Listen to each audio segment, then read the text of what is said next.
Hello everyone, this is your online tutor Nature Arun. Today I am going to explain chapter number 8. The chapter is Studying the Past. हम लोग इस chapter में अपने past के बारे में study करेंगे. So without any delay, let us start. History is the study of change over time and progress from the past to the present world. History एक स्टडी है किसका? Change over time and progress. जो हमारा time है उसमें क्या क्या changing आया, हमारा प्रोग्रेस है उसमें क्या चेंजिंग आया, और ये कब से कब, पास्ट से लेकर के प्रेजेंट वर्ल्ड. इसका अध्ययन को ही हम लोग हिस्ट्री कहते हैं.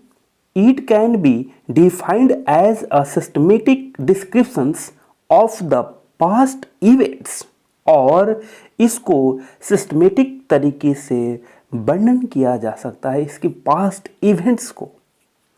It is based on facts and not on imagination, और यह एक फैक्ट पर आधारित है, एक सत्य पर आधारित है, न कि इमेजिनेशन, कल्पना पर आधारित. It help us to learn about the great people, culture, art and architecture of the earlier times, और यह हमें हेल्प करता है सीखने में, जानने में ग्रेट पीपल के बारे में, कल्चर के बारे में, कला के बारे में, कलाकृति के बारे में, और जो हमारा अर्लियर टाइम्स के समय था उन सारी चीज़ों के बारे में जानने में मदद मिलता है. किससे? हिस्ट्री से. History motivates us to make the present world a better place to live in, और हमारा हिस्ट्री जो है वो हमें मोटिवेट करता है कि अपने प्रेजेंट वर्ल्ड को हम लोग बेटर बनाएं रहने के लिए, एक अच्छा स्थान बनाएं उसको रहने के लिए. Historians divide history into two parts. जो हमारे इतिहासकार हैं वो हिस्ट्री को दो भागों में बांटे हुए हैं. ए प्री हिस्ट्री और बी हिस्ट्री. प्री हिस्ट्री और हिस्ट्री दो भागों में हिस्टोरियंस के द्वारा ये डिवाइड किया गया है हिस्ट्री को. प्री हिस्ट्री क्या है इसको हम लोग देखते हैं. Pre history refers to that period when the art of writing was unknown. Pre history उस समय के काल को कहा जाता है जब राइटिंग की कला को लोग नहीं जानते थे, वो अननोन था. Our information about pre history depends upon the remains of tools, bones, pottery and weapons that have been excavated. और यह प्री हिस्ट्री के समय जो हमारा इंफॉर्मेशन प्राप्त होता था वो डिपेंड करता था किस पर? Remains of tools. जो वहाँ टूल्स वगैरह प्राप्त हुए थे उसके जो कुछ अंश प्राप्त हुआ था, जो बोन्स मिलता था, जो पोट्री मिलता था, या यूपेंस जो होता था उस समय का, जिसको खुदाई में वहाँ प्राप्त हुआ था, उसके आधार पर लोग जानकारी प्राप्त करते थे. We learn about the age of artifacts through carbon dating. और जो आर्टिफैक्ट्स हैं, जो शिल्पकृति हैं, पुरावशेष हैं, इन सभी के बारे में हम लोग कार्बन डेटिंग के माध्यम से जानकारी प्राप्त करते हैं उनके एज वगैरह के बारे में. कार्बन डेटिंग आप लोग साइंस में ही पढ़े होंगे. यहाँ पर हम लोग बी देखते हैं, हिस्ट्री. अभी हम लोगों ने प्री हिस्ट्री के बारे में स्टडी किया. प्री हिस्ट्री हम लोग ने पढ़ा, यह उस काल को, उस खंड को रेफर करता है जब राइटिंग की क्रियाकलाप को लोग नहीं जानते थे, लिखना नहीं जानते. हिस्ट्री अभी देखते हैं हम लोग. History refers to the period after the invention of writing, और हिस्ट्री उस पीरियड को रेफर करता है जब राइटिंग का इन्वेंशन हो चुका था. The written records, dates, names of places and people may be on भोजपत्रास, पाम लीव्स और pillars are sources of information. और उस समय जो रिटेन रिकॉर्ड था वो date, names of places and people may be on भोजपत्र अभी भी मिलता है. मार्केट में जो पूजा पाठ की दुकान होती हैं पुरानी, वहाँ पर भोजपत्र मिलता है. पाम लीव्स वो लोग लिखते थे, और पिलर जो होता था उससे इंफॉर्मेशन मिलता था. तो वो क्या? हिस्ट्री के बारे में बताता था. History is generally categorise into 3 periods. History को सामान्यतः 3 भागों में बांटा गया है. नेमली उसका नाम कौन कौन सा है? Ancient, medieval and modern. प्राचीन, मध्य और अभी वर्तमान, ये 3 भागों में मुख्यतः हिस्ट्री को बांटा गया है। यहाँ पर हम लोग देख रहे हैं archaeologist working at an excavation site. यहाँ पर ये आर्कियोलॉजिस्ट वर्क कर रहे हैं और खुदाई के काम में वो लगे हुए हैं। पिक्चर में हम लोग देख रहे हैं it is an abbreviation for Anno Domini, और एडी जो है एब्रीविएशन है एनोडोमिनी का, which is a Latin phrase meaning in the year of our Lord. और यह एनोडोमिनी जो है एक लैटिन फ्रेज है in the year of our Lord. ये मीनिंग होता है इसका referring to the year of Christ birth, और यह रेफर करता है क्राइस्ट के बर्थ के समय को। In most uses BCE stand for before the common era, और जो सबसे अधिक यूज होता है BCE, it means before common era, and CE stand for common era. BCE used in place of BC and CE used in the place of AD। ध्यान रखेंगे BCE use किया जा रहा है किसके प्लेस पर, BC के, और CE यूज किया जा रहा है AD के प्लेस पर। The world common in both instances refers to the Gregorian calendar। For example, 2015 can be written as CE 2015, और ये दोनों जो है यूज किया जा रहा है हमारे ग्रेगोरियन कैलेंडर के द्वारा। और जैसे एग्जाम्पल बताया गया कि अगर 2015 आपको लिखना है तो उसको लिखा जाता है ग्रेगोरियन कैलेंडर में CE 2015। Let us see how a historian studies the source material, available evidences and then draws conclusion. Let us see how, जो हमारे इतिहासकार थे वो कैसे स्टडी करते थे जो सोर्स ऑफ मटेरियल है उसके बारे में, जो अवेलेबल एविडेंस है उसके बारे में, और फिर उसके कंक्लूजन को ड्रॉ करते थे, बनाते थे। The source material can be divided into 2 categories. जो सोर्स मटेरियल था, जो हमारा संसाधन था जिससे हमें कुछ इंफॉर्मेशन प्राप्त होती थी, वह 2 प्रकार से होता था। उसको 2 भागों में बांटा गया था, archaeological source material and literary sources. ये 2 भागों में डिवाइड किया गया था। यहाँ पर हम लोग आर्कियोलॉजिकल सोर्स मटेरियल के बारे में स्टडी करते हैं। Some materials of the past are buried deep under the earth. बहुत सारे ऐसे मटेरियल हैं जो दफना दिया जाता था, लोग जब उसमें मरते थे अर्थ में, पृथ्वी के अंदर में उनके साथ साथ। They are either discovered by chance of the archaeologist dig certain places and find ancient inscriptions, coins, pots और buildings, और बाई चांस इसको आर्कियोलॉजिस्ट के द्वारा खुदाई करवाया गया और ये सारी चीज़ें इंस्क्रिप्शंस, कॉइन्स, पॉट्स और बिल्डिंग, ये सारी चीज़ें प्राप्त हुए। The study of this remains tell the archaeologists about the religious, social and cultural conditions of that time। और जो हमारे आर्कियोलॉजिस्ट थे, इन सारे रिमेन्स जो प्राप्त हुए उसके आधार पर वे जो है हमारे कल्चर के बारे में, हमारे रिलीजन के बारे में, हमारे सोशल कंडीशन के बारे में एक्सप्लेन किए, उन्होंने बताया।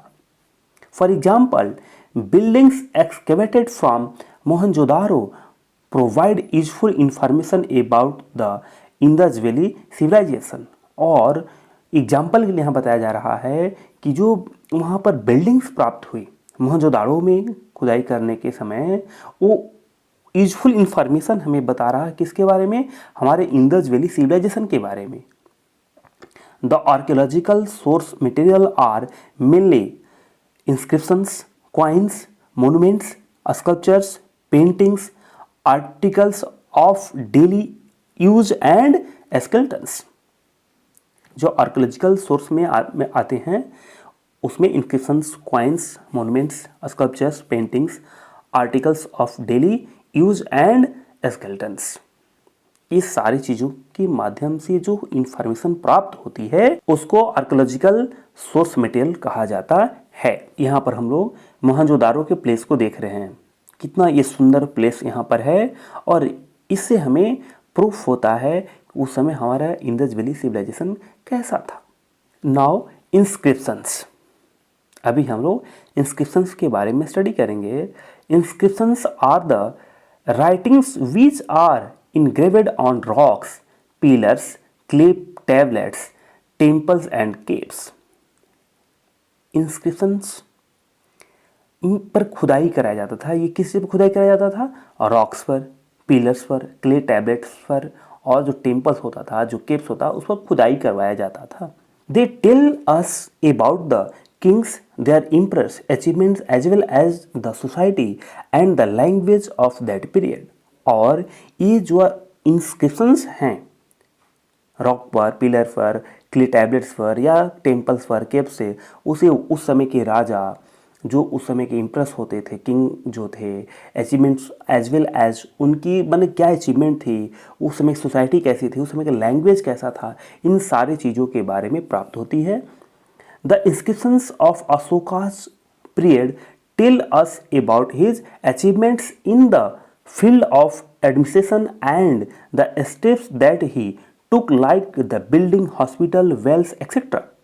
और जो अशोका के पीरियड के इंस्क्रिप्शन थे उसे पता चलता है उनके अचीवमेंट के बारे में इन the field of administration, step that he took like the building hospitals बनाने के समय में, वेल्स खुदाई करने के समय जो उन्होंने स्टेप लिया है, इन सारी चीज़ों के बारे में जानकारी प्राप्त होती है कि अशोक ने क्या किया अपने कार्यकाल में।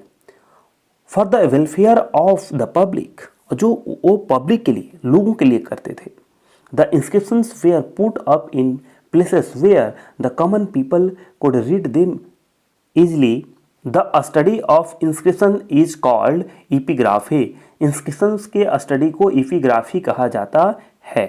यहाँ पर इस पिक्चर में हम लोग देख रहे हैं अशोकाज इंस्क्रिप्शंस, गिरनार गुजरात में अशोकाज इंस्क्रिप्शंस, ये दोनों अशोका का इंस्क्रिप्शंस है। और इसको हम लोग देखते हैं, देखिए ये दोनों देख रहे हैं, ये इंस्क्रिप्शंस है जिसको हम लोग शिलालेख भी कहते हैं। उस समय के राजा पत्थरों पर अपना अचीवमेंट्स को खुदवाते थे। तो ये देखिए यहाँ पर दो इंस्क्रिप्शन दिखाई दे रहा है जिसको हम लोग नहीं पढ़ सकते हैं, इसको आर्कियोलॉजिस्ट ही पढ़ सकते हैं। In earlier times coins were made of different materials like lead, copper, bronze, iron, silver, gold and even leather। और प्राचीन समय में जो कॉइन्स होता था वो शीशा का, कॉपर का, ब्रॉन्ज का, आयरन का, सिल्वर का, गोल्ड का और यहाँ तक लेदर का भी बनाया जाता था। They give us useful information about the art, religion, rulers, the use of different metals and the level of development of technology. Coin से हमें इन्फॉर्मेशन प्राप्त होता था उस समय के आर्ट का, रिलीजन का, रूलर्स के बारे में, यूजफुल मेटल्स था उसके बारे में, level of development of technology, उस समय की जो टेक्नोलॉजी डेवलप हुआ था उसके बारे में इन सारे कॉइन से जानकारी प्राप्त होती थी। The given picture of one such coin is of king Samudragupta. The study of coins is called numismatics. और यहाँ पर जो कॉइन्स हम लोग देख रहे हैं ये समुद्रगुप्ता के द्वारा बनवाया गया कॉइन है। और स्टडी ऑफ कॉइन की स्टडी को न्यूमिस्मेटिक कहा जाता है। इसको अंडरलाइन किया गया है, आप लोग इसको रिमेंबर करके रखेंगे। ऊपर में भी मैंने बहुत सारे इंपॉर्टेंट पॉइंट्स को हाईलाइट किया है, जो इंपॉर्टेंट है उसको आप लोग रिमेंबर करेंगे। Do you know coins of Indian rulers have been found in many countries. और इंडियन रूलर्स की कॉइन्स जो है कई सारे कंट्रीज में पाया गया। This indicates that India had trade relations with foreign countries. और ये विभिन्न देशों में इंडिया का कॉइन मिलने से प्राप्त होता है जानकारी कि अन्य देशों के साथ भी हमारा रिलेशन व्यापार का था।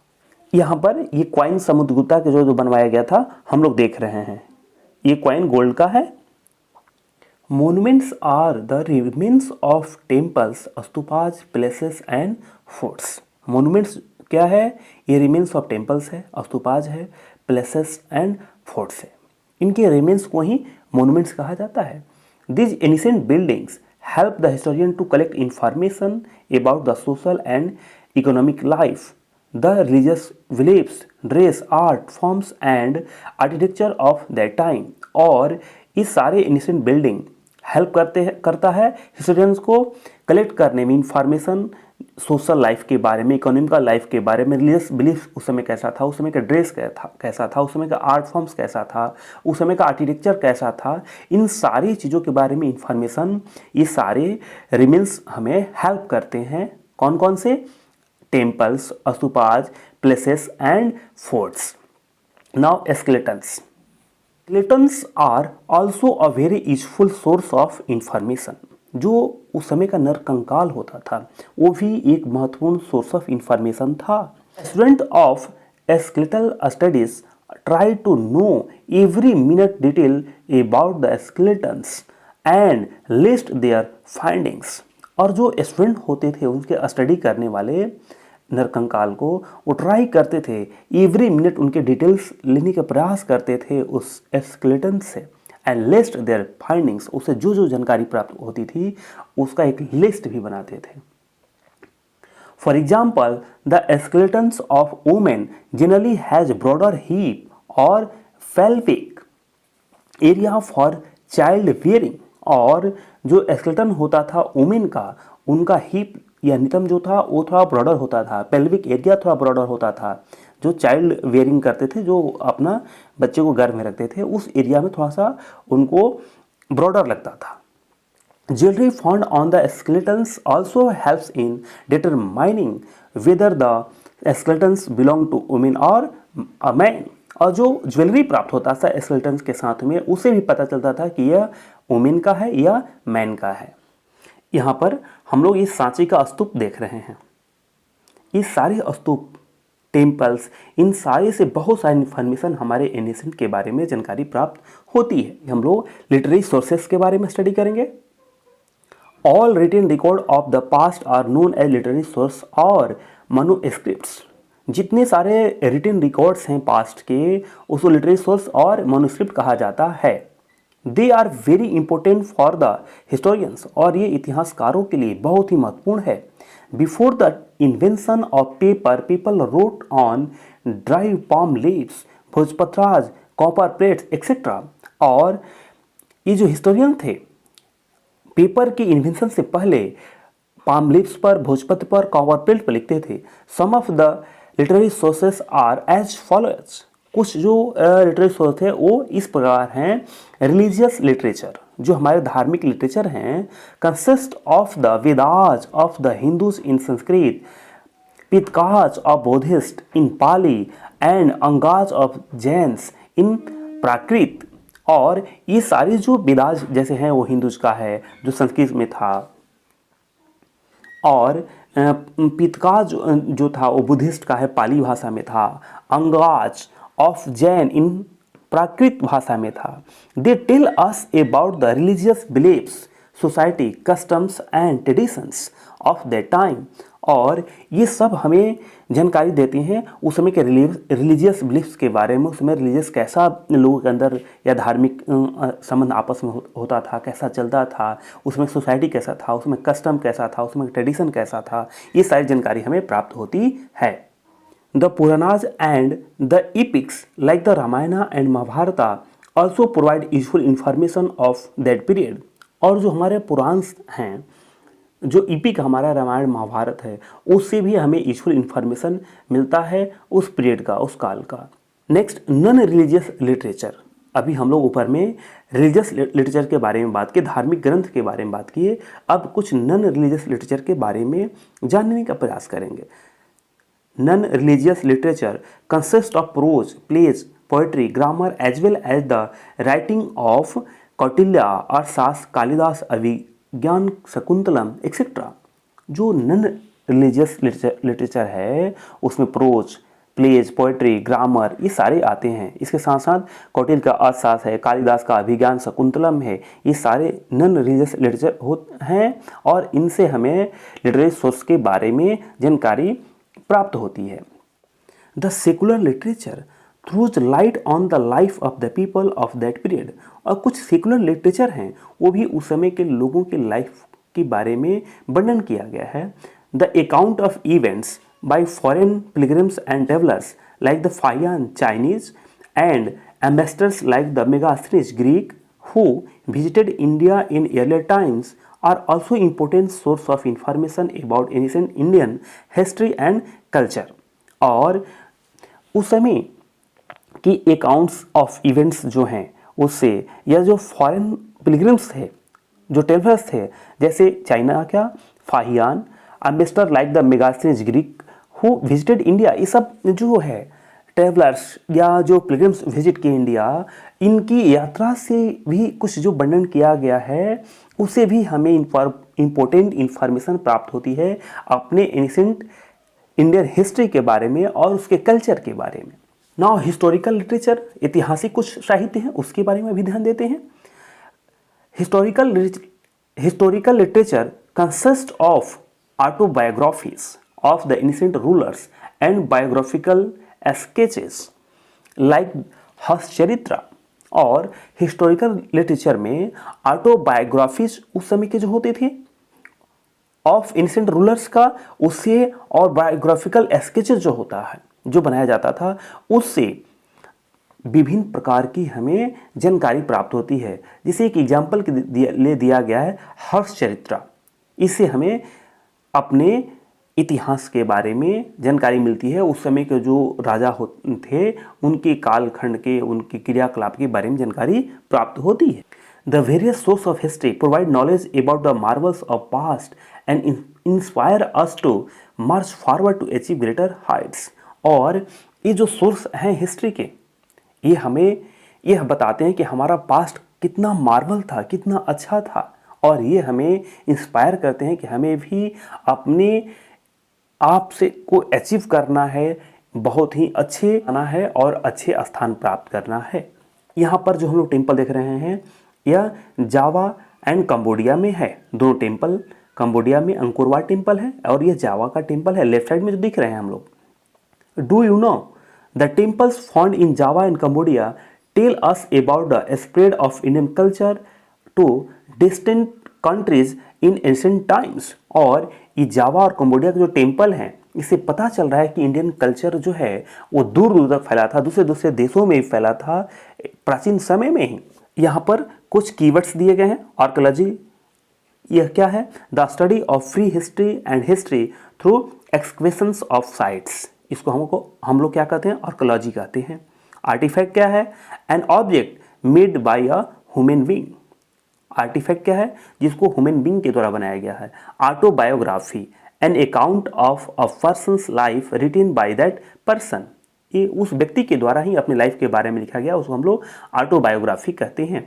Biography, an account of someone life written by someone else, और एक किसी दूसरे के लाइफ के बारे में किसी दूसरे के द्वारा लिखा गया, उसको हम लोग बायोग्राफी कहते हैं। तो ये इंपॉर्टेंट कीवर्ड्स है, इसको आप लोग लर्न कर लेंगे। अभी हम लोग समथिंग टू नो भी कंप्लीट कर। A, tick the correct option. Number 1, Kautilya wrote the book. Kautilya के द्वारा कौन सा बुक लिखा गया? ए, मेघदूत, बी, अर्थशास्त्र, सी, रामायण, डी, हस्तचरित्र। इसका आंसर होगा बी, अर्थशास्त्र। Second, the period when art of writing was unknown is called. जब उस काल को, जब लोग राइटिंग नहीं जानते थे, लिखना नहीं जानते, उसको क्या कहा जाता है? A, pre history, B, ancient history, C, medieval history, D, modern history. इसको हम लोग कहते हैं प्री हिस्ट्री। इसका आंसर होगा ए, हाईलाइट किया हुआ है, इसको आप लोग टिक कर लेंगे। Third, the study of coins is known as. Coins की स्टडी को क्या कहा जाता है? मैंने जब पढ़ाया था तो इसको बताया था आप लोगों को। A, architecture, B, numismatics, C, calligraphy, D, epigraphy. इसका आंसर होगा B, numismatics. Fourth, who is the author of Abhijnana Shakuntalam. Abhijnana Shakuntalam के ऑथर को कौन है? A, Kautilya, B, Tulsidas, C, Mahatma Buddha, D, Kalidas. इसका आंसर होगा D, Kalidas. Fifth, the Chinese traveller who visited India was. और कौन चाइनीज ट्रेवलर है जो इंडिया में विजिट किया था? A, Alexander, B, Columbus, C, Megasthenes, D, Fahien. इसका आंसर होगा Fahien. B, fill in the blanks. Number 1, monuments are the remains of places and forts. Monuments क्या है? Remains of places and forts. Second, Jain literature was written in Prakrit language. Jain literature किस language में लिखा गया है? Jain literature को प्राकृत language में लिखा गया है। Third, the study of inscriptions is called, inscription के स्टडी को क्या कहा जाता है, इसको मैंने बताया था आप लोगों को, epigraphy. Fourth, historians divide history into two parts, namely prehistory and history. Fifth, non religious literature consist of prose, plays, poetry etcetera. Non religious जो लिटरेचर हैं उसमें कौन कौन शामिल हैं, प्रोज, प्लेज, पोएट्री, ये सब शामिल है, आपको ऊपर में बताया गया था। इस प्रकार से यहाँ पर आपका चैप्टर 8 कंप्लीट होता है। फिर मिलेंगे हम लोग नेक्स्ट वीडियो में, तब तक के लिए गुड बाय, जय हिंद।